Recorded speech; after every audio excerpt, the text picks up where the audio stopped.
now. I made that. You crafted that? I crafted that. Okay. I made that. What leather did you use? That is dragonling. Okay. If you use dragonling leather, if you want that particular tone of red, it is juicy. Yeah. Now, as a mage, the predominant materials I'm using would be cloth, but we're in here. Now, a couple things I wanted to show. Interesting. Mouse wheel is a very quick way to get up into Takan, and we offer you a variety of different things. I know some folks have asked me about like field of view, and I need to see my character's feet and stuff. You can get in fairly close, or you can pull back out, or you can go all the way up and attack. So those are all options. On the PC, of course, we have your full quick bar with your different abilities. We'll get to Spirit Blade in a minute. Yep.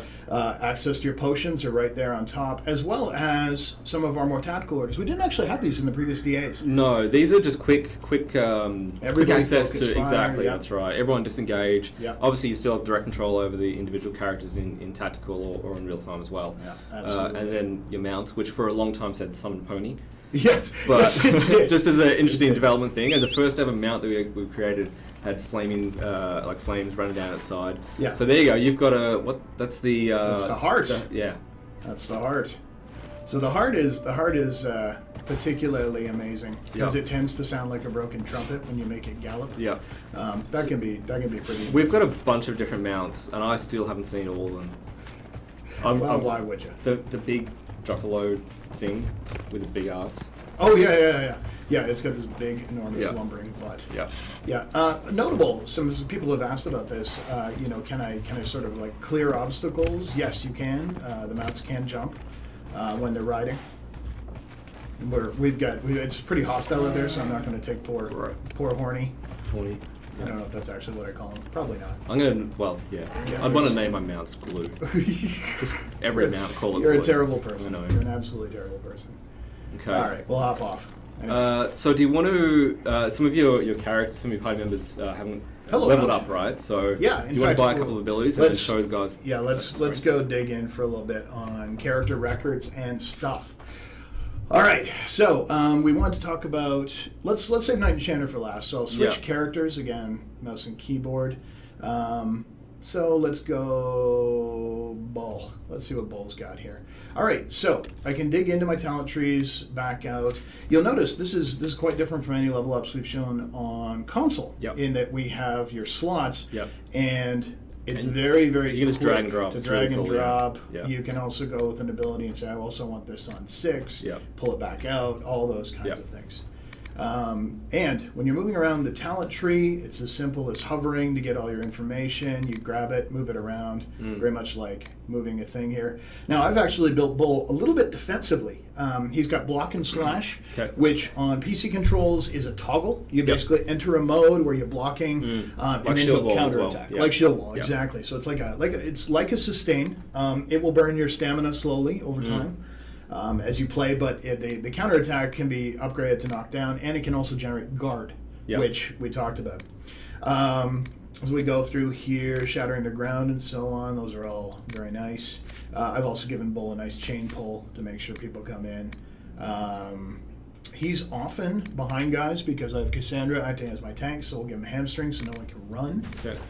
And we'll back out of him. Now, while we're at it, let's head back.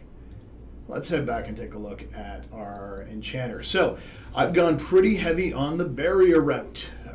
Big hit points on barrier. Barrier's a little fragile. It doesn't benefit from your armor, so 3,000 hit points seems like a lot, but it doesn't get any mitigation.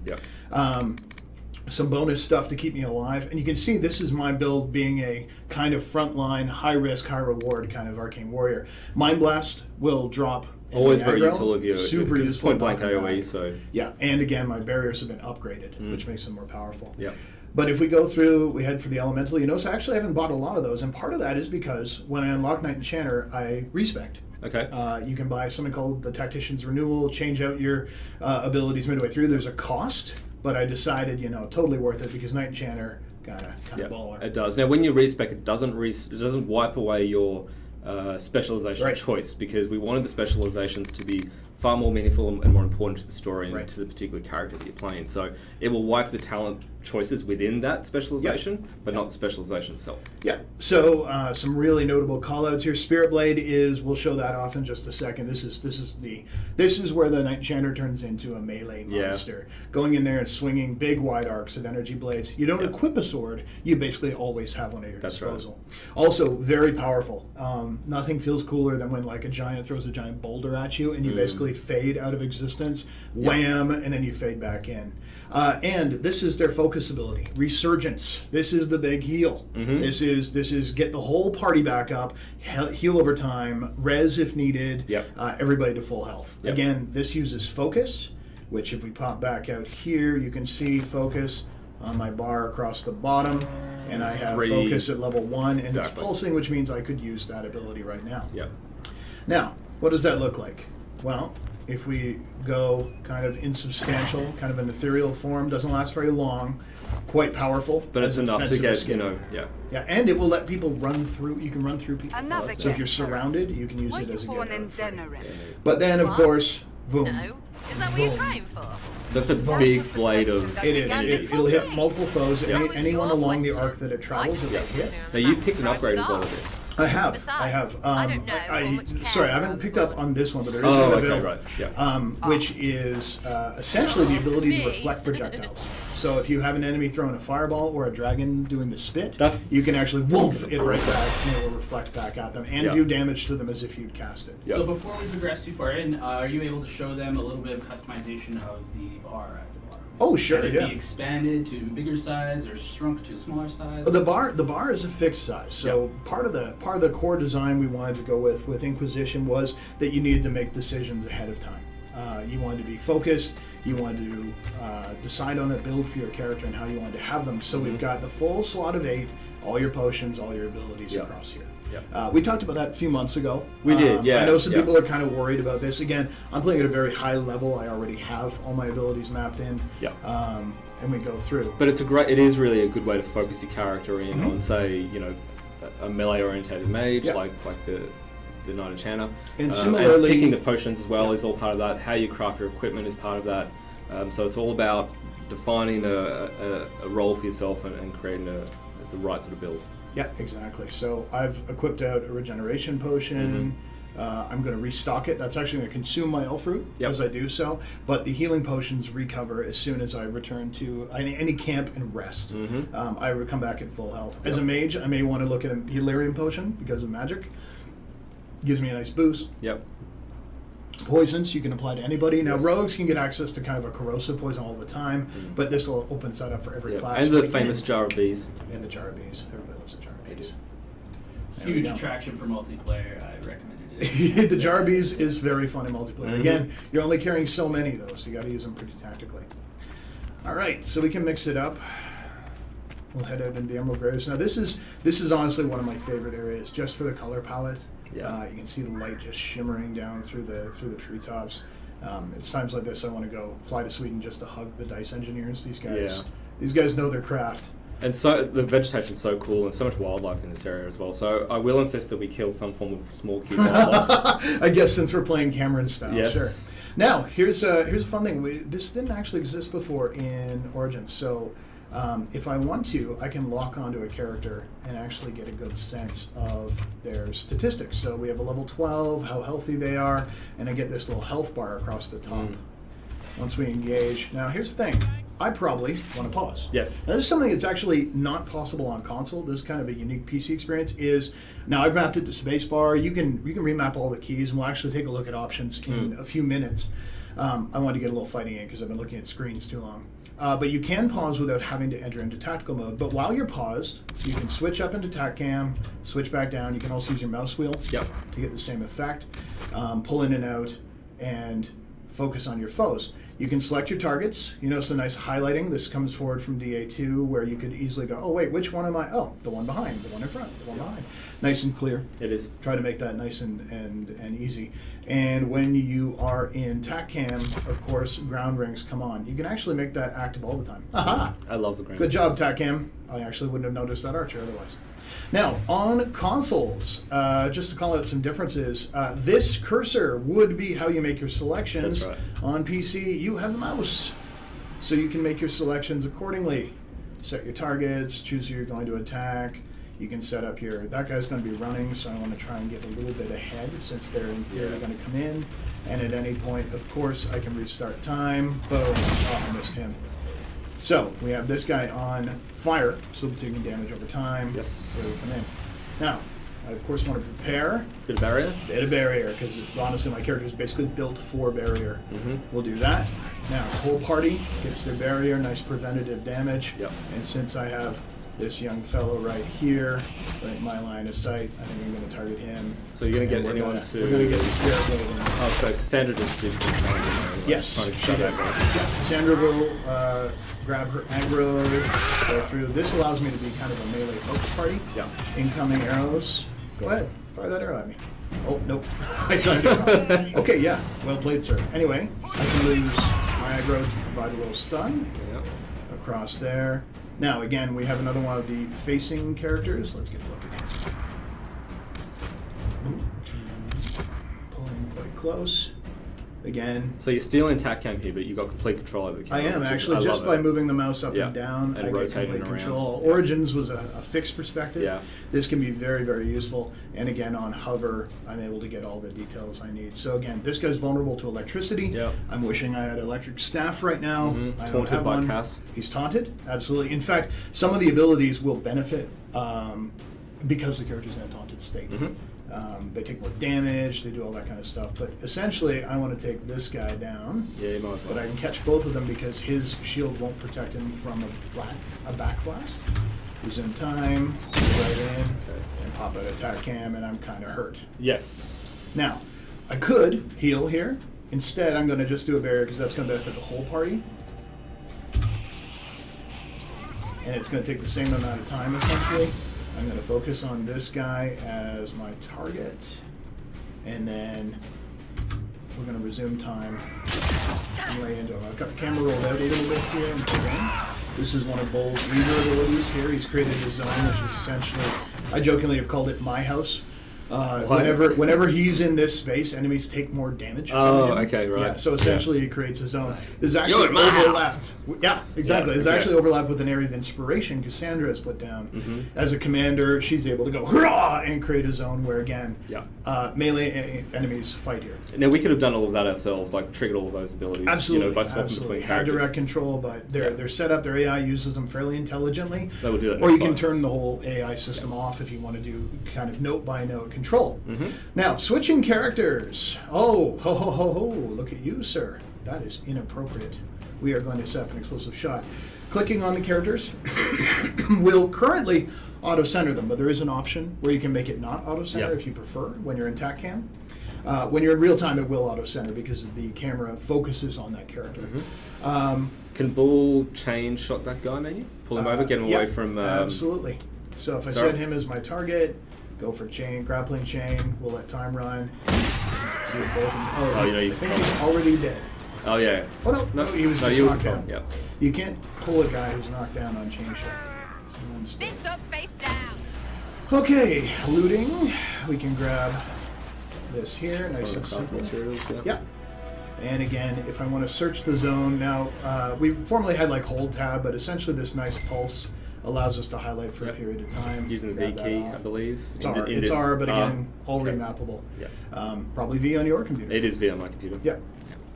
There we go. There's also key attack. So basic attack, you can do it anytime, just like I showcased on the PS4 last week. There's a key bind for that. You can use your left mouse button. There's a number of different ways to interface with the game. Okay. And actually, oh hey, she has Jar of Bees. I should probably use that. While we're at it, while we're looting, let's take a look at inventory because I know this one is always a concern. Hey, PC. PC, what's that going to be like? So it's pretty much what you'd expect, or at least what you expect for it to be done well. You can grab items, drag and drop, replace. You can use a double click to replace. And you get the comparisons and as you well. have your comparisons right on the fly. Yep. We on the console we have bring them in on separate windows on a button press, but the nice thing with the extra real estate of PC is you've got tooltips. Away you go. So you can make your comparison. Here we've actually got comparison against your offhand. and your sniper bow counts as your offhand weapon. But for anything like a dagger, it'll show you how it stacks up against everything. We go into here. Now, actually, I mentioned these are crafted armors. This one is one that I've made here. And I don't have any upgrades. No arms, no legs equipped on that. So some people have, when they first saw our inventory and they saw just an arm slot and a head slot, they're like, well, where's my hands? Exactly. Where's my legs? You know, and you do that by either crafting or finding upgrades that you can then insert into your armor. So you can insert different legs into your different suits of armor, and you can pull those out as well, change them around, give them to someone else, and that changes the stats and changes the look slightly as well. And not every armor actually has those. No. You know, Cassandra's in essentially Templar Commander armor. Quite high value. It's one that I found and looted. Yep. and it's a fixed visual, right? In terms of like it's an identity, so that's why you don't have it. So if you find Grey Warden armor, as an example, I know some people are pretty keen on that, you can equip those, and they come as one thing. You can also find schematics for armors like these that let you craft exactly that appearance, but again, using the materials you want. And weapons have similar upgrade elements as well, so you can create a sword, or you can loot a cool sword that has different slots. And you can craft an individual blade and then insert that in, or different hilt. And it's pretty cool because, as I said, it changes the look and changes the stats. So we have a few questions. For a companion specialization, how open is that at the beginning of the game? If a player wants to focus on tank, can Cassandra be equipped with two hands? Two-hand weapons? Okay, so how companions fight and how they specialize. So there's kind of two questions there. Specialization for companions, they all have their own specialization, their own kind of specific specialization they reach. That is not available at the beginning of the game. That's unlocked through an event, which I won't detail. In terms of what if I want to change the way they're equipped, what if I want to change the way they fight, absolutely. So Bull is currently using a battle axe. If I want to switch over to Cass, and unequip this club here, and then go back to Bull and give him a one-hander, I can absolutely do that. You give him a shield as well, and obviously you can pick the talents that would support that sort of sword and board build as well. If we go back to their talent trees, we can go right in, and you can see that someone like Sarah has access to the daggers. She can grab all of the dagger talents and dive right into that. If you're like, no, I don't really want her as an archer. All abilities within specializations, this one's pretty important, will work for all weapons. There you go. Right? So cool. Even if you go assassin, it doesn't mean you have to be a dagger assassin and so on. So it lets you have companions who are tailored to what you want. That's right. You're not forced to have, say, a Cassandra as a sword and shield. She can definitely be a 200 warrior. Absolutely. And when companions level up, do they get a full health bar? On the level up event, there is health restoration. Absolutely. Just partially or full? I think it's full. In fact, also when you get back up. So this one's notable. So say you've reached the end of a combat, or you can right click to hold to res a guy and kind of you try not to be interrupted, but you can get an ally back up. They will recover some health as well. They don't get up at 1 hit point. However, how much they recover is determined by difficulty. If you're playing on easy, I think it's 50%. Normal's 25, and if you're playing on hard or nightmare, 10. So you're not getting a lot of free health. At the end of combat, at the end of combat, characters that are below those limits will also heal up to them. We didn't want there to be an advantage to, let him die. It'll be much better that way. That's really backwards thinking. So we want to avoid that. Fun little thing. You can actually actively bring in a legend on the map. You can zoom around to take a look. Can you show that legend again? Yes, I can. There are things. People are now screenshotting that and picking it apart. I will look forward to the thread on Reddit later. You can see just how big this space is. You can also use your mouse wheel to zoom in and out, get a sense of the enormity. We could bring up the journal, but we shouldn't because there might be spoilers in there. I'm way too far in the game. So how about let's go and meet that guy. I can't remember his name. Okay, so Fairbanks. So our current objective is directly ahead of us according to the mini-map, and we're getting closer as we head into the camp. This is a nice area. So this is a group. They're not really refugees. They're sort of people who are from this area who are trying to keep it safe. The Freemen are the bad guys, and it comes to light that they may in fact be working for the bad guys. Which is good. I mean, that's the thing. We wanted to make sure when you come to any location like this, the Inquisition is purposeful. Well, that's right. Exactly. It's like the Fellow Maya, from the Gamescom demo, where you have Inquisition soldiers that are missing. You have to go in there and rescue them. That's the initial purpose of why the Inquisition would want to go in there. But of course, there's many side quests and content and things to go and explore as you run around. Yeah. Now, I just realized I didn't even register. I've been playing with Sarah this whole time. You have? Because you can. We're very much a party-focused game, letting you drive with whichever characters you want. Of course, the Inquisitor is the one that handles all the... Mickey Mouse. Let's go, Mickey. I love that staff. I love it so much. In fact, so that's a custom blade I added onto the bottom, and the grip is also custom, as is her armor. In fact, that's to get a sense of like some of the armor upgrades. Adding those shoulders and gloves as one full unit. Her boots are upgraded and so on. All right. So, what are we in here, Cam? So this is a different type of conversation camera. So you noticed at the beginning when we were showing the war table that that's a full cinematic camera. This is a more simple type of camera. We've shown it off at E3 and other elements as well. It gives you control over the camera while you're steering the conversation. There you go, spinning around.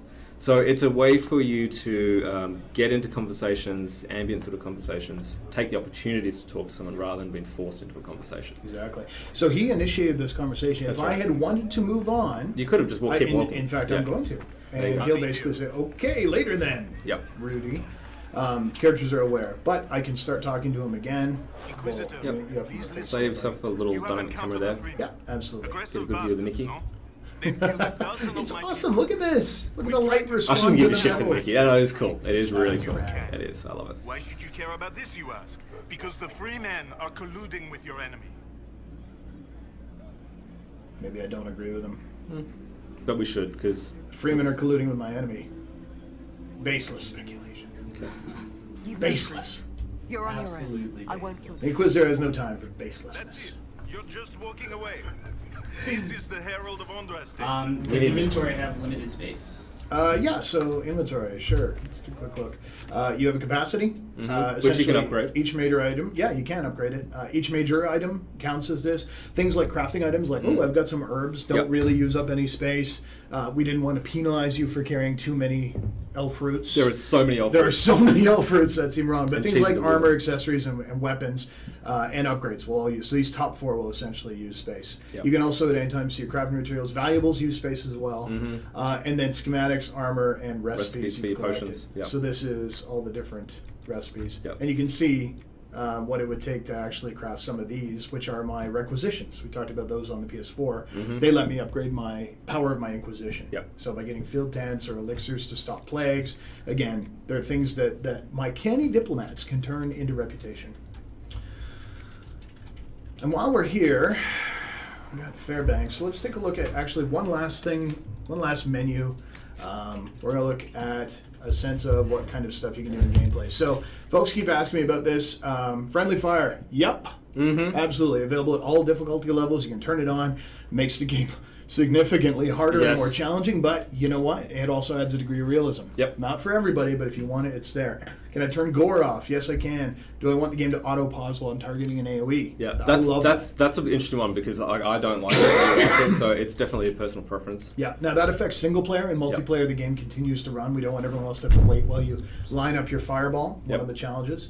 Another biggie, can I bind keys? Absolutely. In fact, you'll see I've done some custom binding here, which is what left those open. You can also change, like, I want the thing mapped ability slot one to be on Q or something like that. And I know when I play MMOs, I tend to have, like, oh, my charge is on T or something. You can remap those if you want. Basic attack is on a key, but it's also left click. Those are all possibilities. And so obviously there's display, full screen, what resolution, vertical sync and gamma, direct 3D, 11, and so on. There's the graphics. But then there's graphics. And I know PC guys love looking at this. I love looking at this. So resolution, scale, graphics quality. So we're currently on custom. You can set this to presets. It will modify all these things below. Mesh quality, tessellation, texture, shadow. I tried running this in Ultra and everything before, and my PC just died. It fell over. It's so both process and multi-MS. So you go. A lot of different options here. Should let you tweak and tune. Again, we've talked about where we at for.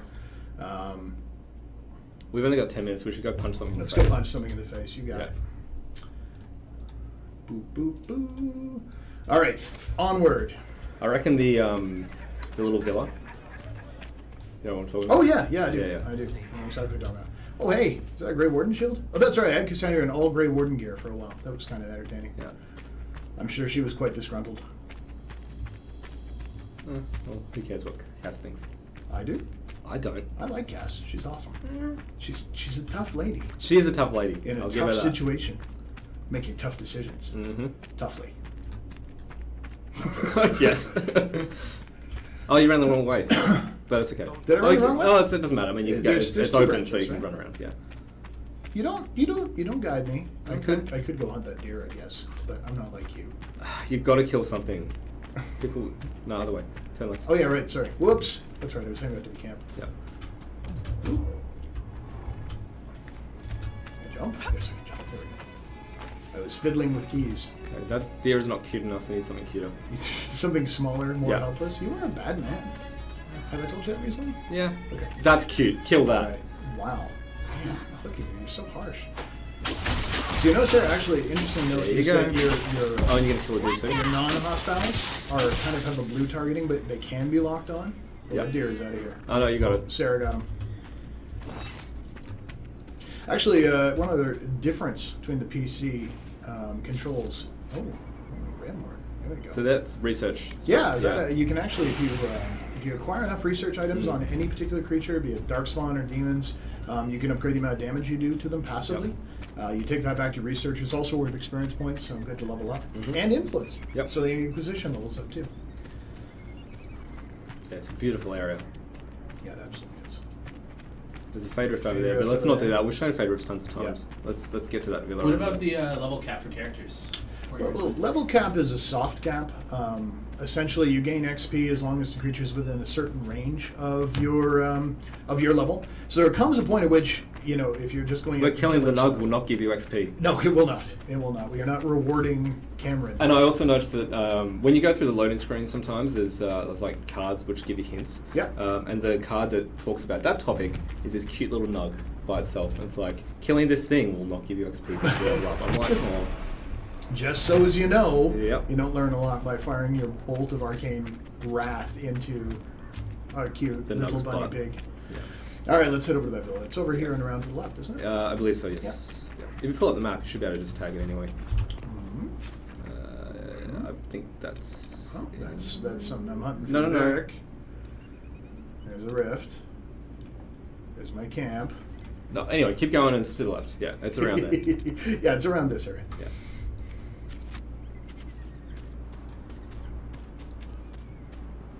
So that's worth noting is followers have their own agendas. There's things they want to recover. If some of the circles breaking have scattered some of the lore of the circles, Vivienne would really like you to track those down. Optional, of course, but a good way to kind of get in companions' good graces, and of course, XP. And often those things tend to lead you to locations that are of interest for other reasons as well. Yes. What kind of environments will be present in DAI? Will there be raining, snowstorms? There are areas of rain, mid-jump pause there. Are you trying to be Neo? I was trying to be Neo. Yeah. I'm in the Matrix. Look at that! Look at that cloth simulation. Yeah. So the environments, there's deserts, there's snowtop mountains, there's swamps, there's forests, there's frozen mountain kind of valleys. We're multi-region open world. Is how we've started talking about it, where the world is open, as you can see, because I just did a grand tour of this area.